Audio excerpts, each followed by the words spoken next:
दर्पण भानुशाली ने भानुशाली ग्रुप के सीईओ की कुर्सी संभाली, लेकिन वो अपनी कंपनी को संभाल पाने में पूरी तरह से फेल हो गए। अब आप लोगों को पता चल ही गया होगा कि नक्श के अंदर ये पावरफुल चेंजेस क्यों और कैसे आ रहे हैं।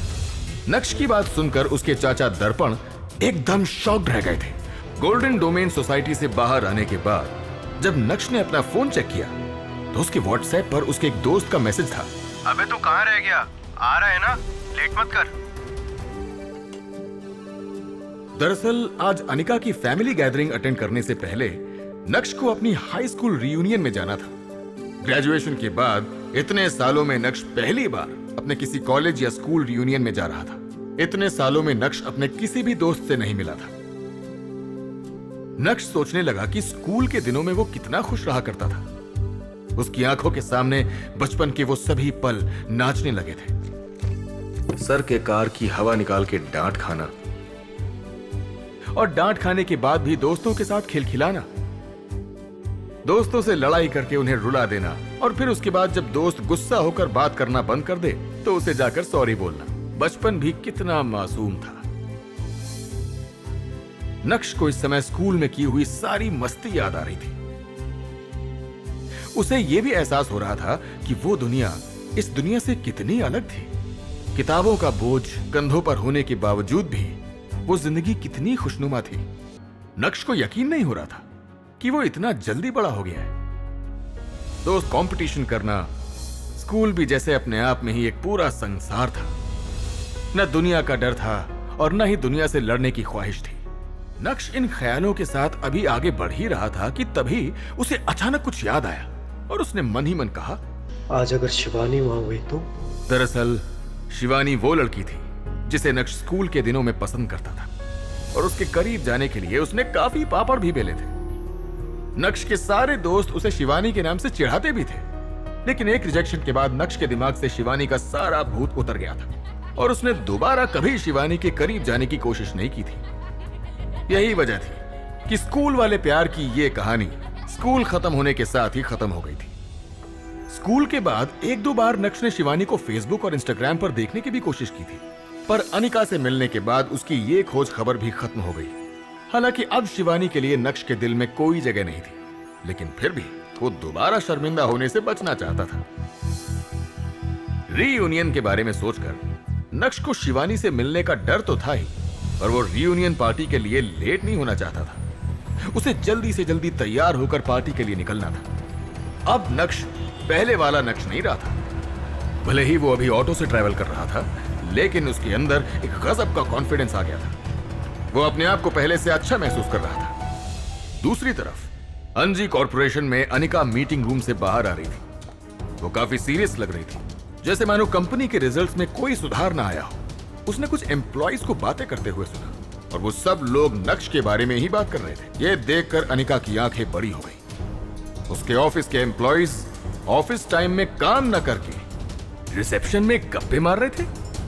वाकई में अनिका ने अपने एम्प्लॉइज को कुछ ज्यादा ही छूट दे रखी थी। उसने देखा कि कुछ फीमेल एम्प्लॉइज नक्श और अनिका की बातें कर रहे हैं।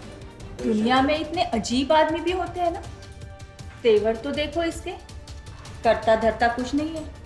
आ गया यार हमारी मैडम को गुस्सा दिलाने। अरे मुझे तो लगा मैडम ने इसे छोड़ दिया होगा, लेकिन ये आदमी तो मैडम के सर पर चढ़ने नाचने लगा है। कभी कभी तो मुझे लगता है इन दोनों की शादी कैसे हो गई, और शादी को तो छोड़ो, इन लोगों के डिवोर्स क्यों नहीं हुए। मुझे तो ये देखकर और भी ज्यादा हैरानी होती है। मैं आज ऑफिस थोड़ी जल्दी आ गई थी, तो मैंने उस आदमी को मैडम के पीछे पीछे कैबिन में जाते देखा। पहले तो मुझे लगा कि शायद नौकर होगा। बाहर आते समय उसके तेवर ही अलग थे, और हाँ, विहान सर के लाए हुए हीरे के हार को भी वो नकली बता रहा था, और ऊपर से मैडम से प्रॉमिस कर रहा है कि वो असली वाला डायमंड का नेकलेस लाके देगा।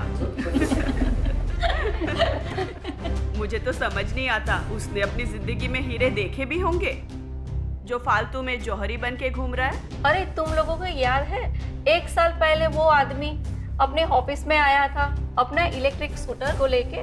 ऐसा लग रहा था जैसे वो अपने टूटे हुए स्कूटर को बना नहीं पा रहा है, और आज जौहरी बनकर हीरे की परख करने चला। वाह भाई वाह, इस दुनिया में कितने झूठे लोग हैं। और मैडम के आदमी को तो झूठे नंबर 1 का टैग दे देना चाहिए। अरे यार कोई नहीं, झूठ बोलकर अपने दिल को तसल्ली दे रहा है बेचारा, और तुम लोग उनके पीछे पड़े हो।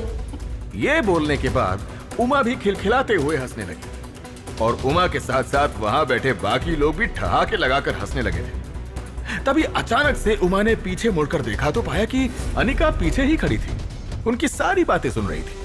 अचानक से अनिका को देखकर सभी लोग शॉक्ड रह गए थे। इससे आगे बोलने की हिम्मत उमा के पास भी नहीं थी। अनिका ने कुछ भी नहीं कहा। उसकी तीखी नजरें ही सबको डरा देने के लिए काफी थी। जैसे तैसे मौका पाकर उमा भी वहां से निकल गई और सभी के वहां से जाने के बाद अनिका भी अपने दिल में गुस्सा भरकर चुपचाप वहां से निकल गई थी। जब अनिका अपने केबिन में गई तो उसके लिए अपने गुस्से को काबू में रखना बहुत मुश्किल हो रहा था।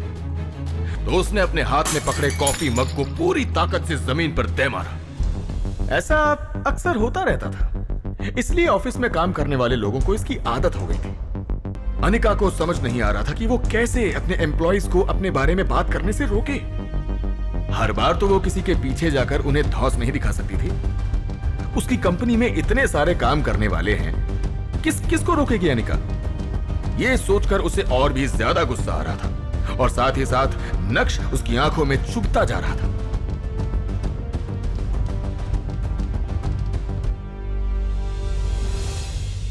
मुझे लगता था मैं आपकी सबसे प्यारी बेटी हूँ।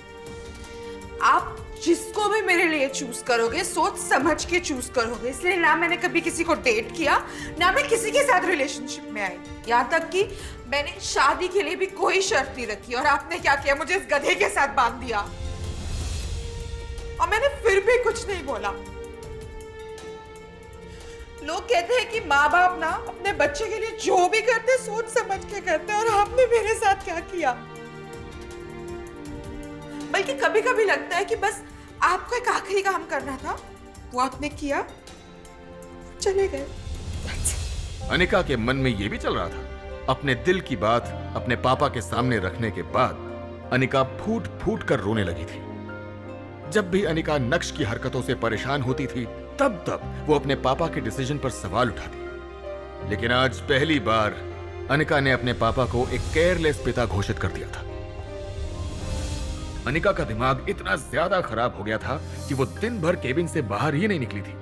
पूरे समय उसके दिमाग में बस अपनी बाकी की जिंदगी की कहानी चल रही थी। दूसरी तरफ नक्श रीयूनियन पार्टी में जाने के लिए तैयार होने घर पहुंच गया था। जैसे ही उसने दरवाजा खोला तो देखा कि चित्रा सोफा पर आराम से बैठकर टीवी देख रही है। जैसे ही चित्रा ने नक्श को अंदर आते हुए देखा, वैसे ही चित्रा ने कहा, नक्श, यहाँ आओ, मुझे तुमसे कुछ जरूरी बात करनी है। चित्रा नक्श से कौन सी जरूरी बात करने वाली थी?